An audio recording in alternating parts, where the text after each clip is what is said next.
ದೇವರಿಗೆ ಮಾಡುವ ದೊಡ್ಡ ಅವಮಾನ ಏನು ಅಂತ ಹೇಳಿದ್ರೆ ಮಾನುಷೀಂ ತನುಮಾಶ್ರಿತಂ. ದೇವರು ನಮ್ಮ ಹಾಗೆ ಅಂತ, ನನ್ನ ಹಾಗೆ ದೇವರು ಅಂತ ತಿಳಿಯುವಂತದ್ದೇನಿದೆ, ನಮ್ಮ ಹಾಗೆ ಮನುಷ್ಯ, ಕೃಷ್ಣ ನಮ್ಮ ಹಾಗೆ ಮನುಷ್ಯ. ಇದಕ್ಕಿಂತ ದೊಡ್ಡ ಅವಮಾನ ಇನ್ನೊಂದು ಬೇಡವಂತೆ ದೇವರಿಗೆ. ಅಲ್ರಿ ಮನುಷ್ಯರು ಅಂತ ಹೇಳಿದ ಕೂಡಲೇ ಅಷ್ಟು ಅವಮಾನವ ದೇವರಿಗೆ? ನಾವಿಲ್ವಾ? ನಮಗೆ ಯಾರಾದರೂ ನಾಯಿ ಅಂತ ಹೇಳಿದ್ರೆ ಅವಮಾನ ಆಗುತ್ತೆ, ಸಮ್ಮಾನ ಆಗುತ್ತೆ. ಏಯ್ ನಾಯಿ ಬಾರೋ ಇಲ್ಲಿ ಅಂತ ಹೇಳಿದ್ರೆ ಎಷ್ಟು ಕೋಪ ಬರ್ತದೆ. ಏಯ್ ನಾನು ನಾಯಿ ಅಂತ ಹೇಳ್ತೀಯಾ? ಬೇಡ ಹಂದಿ ಅಂತ ಹೇಳೋಣ. ಏಯ್ ಹಂದಿ ಬಾರೋ ಇಲ್ಲಿ, ಇನ್ನೂ ಕೋಪ ಬರ್ತದೆ. ನಾಯಿ ಹಂದಿ ಅಂತ ಹೇಳಿದ್ರೆ ಸಿಕ್ಕಾಪಟ್ಟೆ ಕೋಪ ಬರ್ತದೆ ನಮಗೆ. ಯಾಕೆ ಈ ರೀತಿ ಕೋಪ ಬರಲಿಕ್ಕೆ ಕಾರಣ ಏನು? ನಾಯಿಯಲ್ಲಿರುವ ದೋಷವನ್ನು ನಮ್ಮಲ್ಲಿ ಆರೋಪ ಮಾಡ್ತಾ ಇದ್ದಾನೆ ಅಂತ.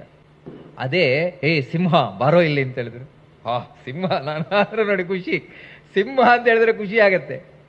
ಯಾಕೆ? ಕಾರಣ ಏನು ಅಂದ್ರೆ ಸಿಂಹದಲ್ಲಿರುವಂತಹ ಪೌರುಷವನ್ನು ನನ್ನಲ್ಲಿ ಹೇಳ್ತಾ ಇದ್ದಾನೆ. ಯಾವತ್ತು ನಮಗಿಂತ ನೀಚವಾದದ್ದೇನಿದೆ, ಕೆಳಮಟ್ಟದ್ದೇನಿದೆ, ಅದಕ್ಕೆ ನಮ್ಮನ್ನು ಹೋಲಿಕೆ ಕೊಟ್ಟರೆ ನಮಗೆ ಅವಮಾನ ಮಾಡಿದಾಗ. ಮನುಷ್ಯರೇನಿದ್ದಾರೆ, ಮನುಷ್ಯರಲ್ಲಿರುವ ದುರ್ಗುಣಗಳು ಒಂದ ಎರಡ? ಎಷ್ಟೆಲ್ಲ ದುರ್ಗುಣಗಳನ್ನು ಹೊತ್ತಿರುವ ಮನುಷ್ಯನನ್ನು ದೇವರಿಗೆ ಹೋಲಿಸಿದ್ರೆ, ದೇವರನ್ನ ಈ ಮನುಷ್ಯ ಅಂತ ಹೇಳ್ಬಿಟ್ರೆ ಏನಾಯ್ತು? ದೇವರಿಗೂ ನಮ್ಮ ಎಲ್ಲ ದುರ್ಗುಣಗಳಿದೆ ಅಂತ.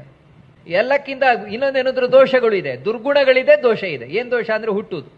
ದೇವರು ಒಂದು ದಿನ ಹುಟ್ಟುತ್ತಾನೆ, ದೇವರು ಒಂದು ದಿನ ಸಾಯ್ತಾನೆ, ದೇವರು ನಮ್ಮಾಗಿ ಇರ್ತಾನೆ, ದೇವರಿಗೂ ಹಸಿವಾಗತ್ತೆ, ದೇವರಿಗೂ ಬಾಯಾರಿಕೆ ಆಗತ್ತೆ. ಎಲ್ಲ ನಮ್ಮಲ್ಲಿ ಏನೇನು ದೋಷಗಳಿದೆ ಇದೆಲ್ಲ ದೇವರಿಗೆ ಹೇಳಿದ್ರೆ ಅದಕ್ಕಿಂತ ದೊಡ್ಡ ಅವಮಾನ ದೇವರಿಗಿಲ್ಲ. ಕೃಷ್ಣ ಇದನ್ನು ಸ್ಪಷ್ಟವಾಗಿ ಹೇಳ್ತಾನೆ, ಇದು ನನಗೆ ಮಾಡುವ ದೊಡ್ಡ ಅವಮಾನ.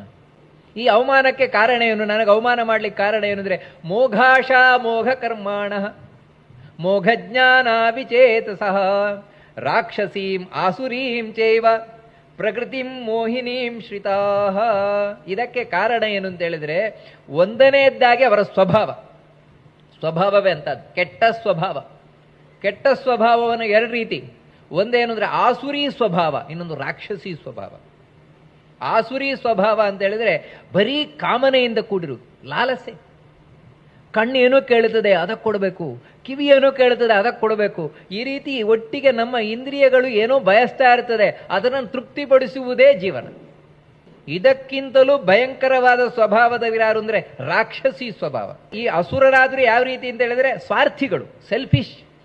ಈ ರಾಕ್ಷಸರಿದ್ದಾರಲ್ವಾ, ಅವ್ರು ಯಾಗಂತ ಹೇಳಿದ್ರೆ ಬರೀ ಸೆಲ್ಫಿಶ್ ಅಲ್ಲ, ಅವರು ಸ್ವಾರ್ಥಿಗಳಲ್ಲ, ಮತ್ತೆ ಉಪದ್ರವಕಾರಿಗಳು, ಇನ್ನೊಬ್ಬರಿಗೆ ಉಪದ್ರ ಮಾಡುವವರು, ಈ ಭಯೋತ್ಪಾದಕರಿದ್ದಾಗ.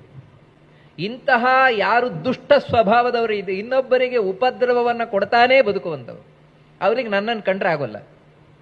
ಇನ್ಯಾರಿಗೆ ಇಲ್ಲಿ ಲೈಫ್ ಈಸ್ ಫಾರ್ ಎಂಜಾಯ್ಮೆಂಟ್, ಜೀವನ ಅಂದ್ರೆ ಇಷ್ಟೇ, ಎಂಜಾಯ್ಮೆಂಟ್ ಮಾಡ್ತಾ ಇರೋದು, ಇಂಥವರಿಗೆ ನನ್ನನ್ನು ಕಂಡ್ರೆ ಆಗೋಲ್ಲ.